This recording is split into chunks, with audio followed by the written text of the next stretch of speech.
Ya, selamat menonton buat kawan-kawan dimanapun berada. Kali ini kami akan sedikit menjelaskan suku bunga bank. Kami dari kelompok 6, tim rempuk, yaitu terdiri dari Paujan, Imai, dan Yuzi. Di sini ada suku bunga. Apa itu suku bunga? Jadi ini bunga bukan sembarang bunga, namun ini adalah bunga bank. Yang dimaksud bunga bank di sini itu merupakan suatu balas jasa yang diberikan oleh bank berdasarkan prinsip konvensional kepada nasabah yang membeli atau menjual sebuah produk bank. Nah, mengapa saya menyebutkan prinsip konvensional? Karena pada dasarnya bank-bank syariah tidak menggunakan sistem bunga, namun menggunakan sistem bagi hasil. Kemudian bunga bank ini bisa diartikan sebagai harga atau persentase keuntungan yang harus dibayar bank kepada nasabah apabila nasabah tersebut mempunyai simpanan di bank. Kemudian dapat diartikan juga sebagai harga atau persentase keuntungan yang harus dibayar nasabah kepada bank apabila nasabah tersebut mempunyai pinjaman di bank. Kemudian saya akan menyebutkan istilah debitur dan kreditur. Dalam sistem suku bunga itu ada debitur dan kreditur. Debitur itu merupakan pihak yang mempunyai hutang. Kemudian kalau kreditur itu merupakan pihak yang memberikan hutang. Nah, selanjutnya lalu ada macam-macam bunga. Pada bunga bank ini ada dua bentuk bunga, yaitu bunga simpanan dan bunga pinjaman. Yang pertama adalah bunga simpanan. Yang dimaksud bunga simpanan di sini merupakan bunga yang diberikan sebagai stimulus atau sebagai balas jasa bagi nasabah yang telah menyimpan uang di bank dalam bentuk simpanan, tabungan, giro maupun deposito. Pertanyaan saya, di antara bentuk tiga simpanan tersebut, manakah yang mempunyai persentase bunga simpanan tertinggi? Yang mempunyai persentase bunga simpanan tertinggi ada pada deposito, jelas ya. Kemudian yang mempunyai persentase bunga simpanan terendah ada pada giro. Kemudian selanjutnya yaitu ada bunga pinjaman. Bunga pinjaman yang dimaksud bunga pinjaman di sini adalah bunga yang diberikan atau dibebankan kepada peminjam atau harga yang harus dibayar seorang nasabah karena nasabah tersebut telah meminjam uang di bank. Bunga ini biasanya disebut bunga kredit. Nah, pertanyaannya, manakah yang paling tinggi di antara bunga pinjaman atau bunga simpanan? Jawabannya tentu saja bunga pinjaman. Karena kenapa? Bunga pinjaman di sini merupakan pendapatan yang diperoleh bank dari nasabah yang meminjam uang di bank, sedangkan bunga simpanan adalah biaya yang harus dikeluarkan bank karena bank harus membayar simpanan kepada nasabah yang telah menyimpan uang di bank. Saya analogikan ketika saya mempunyai uang 20 juta dan akan mendepositokan uang tersebut di bank, maka saya akan mendapatkan balas jasa berupa bunga simpanan sebesar 5% per tahun. Kemudian kalau saya membutuhkan uang 20 juta dan akan meminjam uang tersebut di bank, maka saya akan dibebankan bunga pinjaman sebesar 11% per tahun. Nah, selisih antara bunga simpanan dan bunga pinjaman ini yang merupakan keuntungan bagi bank. Slide selanjutnya ada faktor-faktor yang mempengaruhi bank ya. Dalam menentukan besar kecilnya suku bunga dilihat dari segi nasabah. Yang pertama perlu diketahui bahwa besar kecilnya penentuan suku bunga pinjaman sangat tergantung dari bank dalam melihat resiko yang dimiliki nasabah. Semakin besar resiko yang dimiliki nasabah, maka semakin tinggi pula bunga pinjaman yang akan dibebankan Lalu semakin kecil resiko yang dimiliki nasabah, maka akan semakin kecil pula bunga pinjaman yang akan dibebankan. Yang pertama, faktor-faktor yang mempengaruhi besar kecilnya suku bunga adalah kebutuhan dana kepada bank. Faktor ini tergantung cadangan dana di bank. Apabila cadangan dana di bank ini sedikit, sedangkan permohonan kredit ini meningkat, maka bank akan mencari sumber dana dengan meningkatkan suku bunga simpanan, sehingga masyarakat akan berbondong-bondong menyimpan uang di bank. Nah, sehingga bank tersebut mampu memenuhi permintaan kredit. Kemudian apabila cadangan dana di bank ini banyak sedangkan permohonan kredit sedikit, maka ini akan menjadi beban bagi bank. Karena kenapa? Bank harus terus-menerus membayar suku bunga simpanan pada nasabah. Maka apa yang akan dilakukan bank? Tentunya bank akan menurunkan suku bunga pinjaman sehingga masyarakat berbondong-bondong untuk meminjam uang di bank. Namun perlu kita ketahui, yang meningkat dan menurunnya suku bunga tentunya akan mempengaruhi besaran suku bunga pinjaman.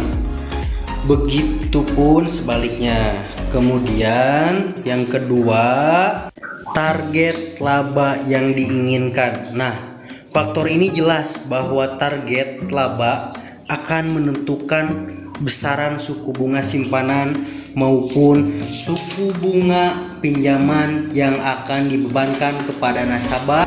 Kemudian yang ketiga ada kualitas jaminan. Nah, apabila nasabah ingin mempunyai dana di bank, tentunya nasabah tersebut harus menyarankan jaminan atau akunan kepada bank. Semakin berkualitas atau limit jaminan tersebut, maka akan memandang bahwasannya nasabah tersebut mempunyai resiko kredit macet yang rendah, sehingga akan membebankan suku bunga pinjaman yang relatif kecil seperti itu. Kemudian selanjutnya kebijakan pemerintah. Kebijakan pemerintah ini diwakili oleh Bank Indonesia sebagai persental yang menentukan suku bunga acuan. Inilah yang akan menjadi patokan bank-bank umum untuk menentukan suku bunga simpanan maupun suku bunga pinjaman. Kemudian selanjutnya jangka waktu pinjaman. Nah, semakin lama jangka waktu pinjaman dari seorang nasabah, maka akan semakin tinggi pula resiko kredit macetnya. Maka bank akan membebankan suku bunga pinjaman yang relatif tinggi.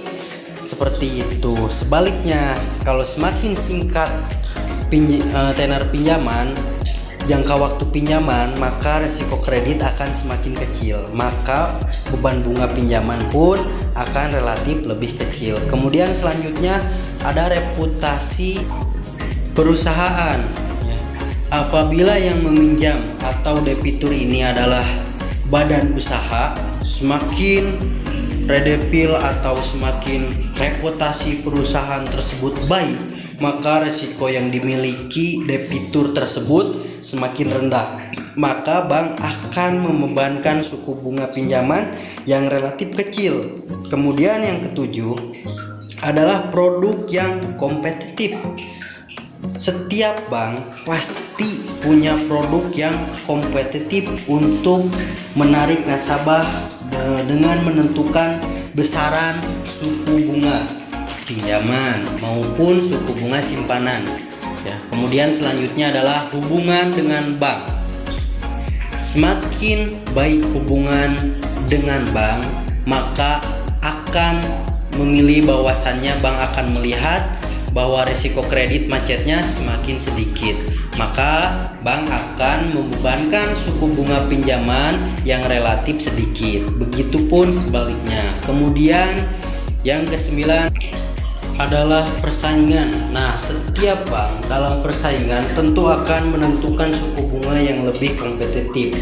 dari persaingan seperti yang sudah dijelaskan bahwa peran BI Rate ini memang dibutuhkan sebagai pengawas persaingan antar bank. Jangan sampai bank menentukan suku bunga yang jauh tinggi atau jauh lebih rendah dari suku bunga acuan yang telah ditetapkan oleh BI Rate. Kemudian yang ke-10 adalah jaminan pihak ketiga.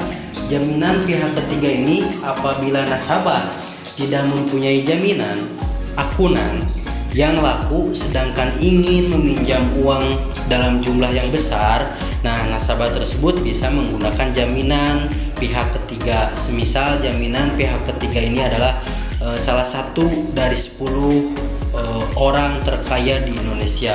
Tentunya bank tidak akan pikir panjang untuk memberikan kredit kepada pihak nasabah tersebut.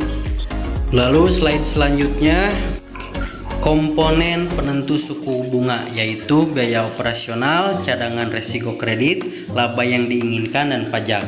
Penentuan suku bunga dilihat dari bank. Nah, di sini ada biaya operasional. Biaya operasional di sini bisa jadi gaji karyawan, pembelian atau perawatan fasilitas.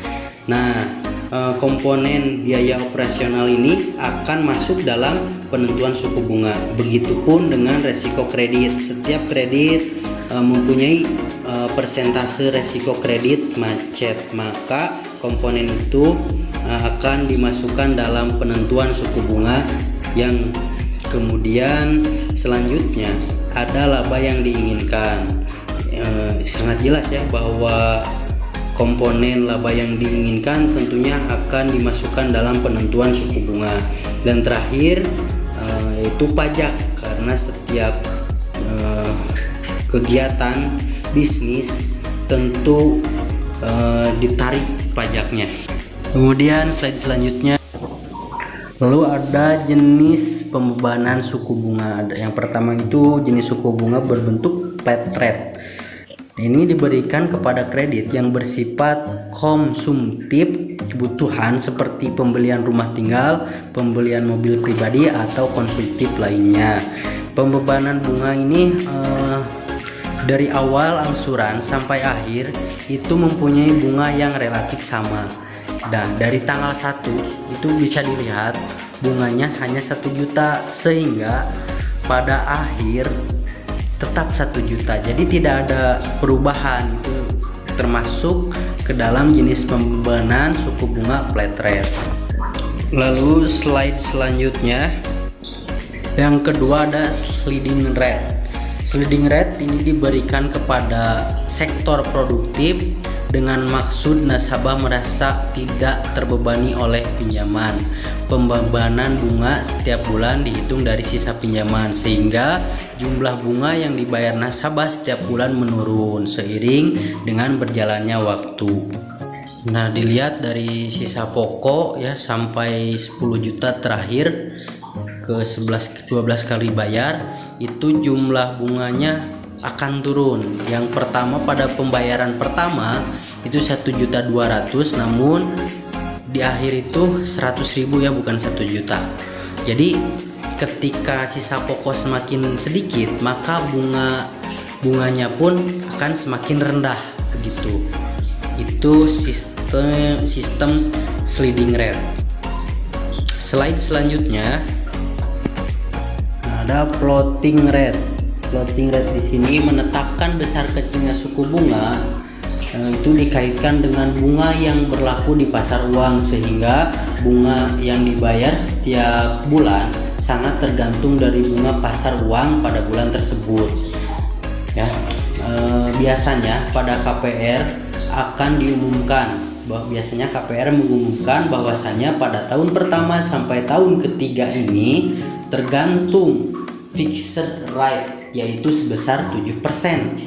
Tapi pada tahun keempat floating rate atau mengikuti pasar uang di sini tahun pertama sampai tahun ketiga adalah 7%. Kemungkinan tahun keempat sampai tahun pelunasan itu sampai 10%. Nah, jadi pada akhirnya hal ini berpengaruh terhadap angsuran setiap bulan, yaitu bisa jadi naik, bisa jadi juga turun, seperti itu. Jadi kalau kita tarik kesimpulannya dari awal, bunga bank itu merupakan balas jasa yang diberikan oleh bank berdasarkan prinsip konvensional pada nasabah yang memiliki sebuah simpanan yang harus dibayar oleh nasabah bank. Kegiatan perbankan terdapat dua macam bunga, yaitu bunga simpanan dan bunga pinjaman. Lalu ada faktor-faktor yang mempengaruhi suku bunga agar keuntungan yang diperoleh dapat maksimal. Maka pihak manajemen bank harus pandai dalam menentukan besar kecilnya komponen suatu bunga. Komponen dalam menentukan bunga kredit ada 5, yaitu total biaya dana, biaya operasional, cadangan di suku kredit, laba yang diinginkan, dan pajak. Pembebanan jenis suku bunga oleh bank adalah dengan memperlihatkan jenis kredit-kredit yang dibiayai dan mempertimbangkan tingkat resiko dari masing-masing jenis kredit. Adapun 3 jenis pembebanan suku bunga yang dilakukan oleh bank yaitu float rate, sliding rate, dan floating rate. Mungkin selanjutnya ada manajemen kredit yang berbentuk video.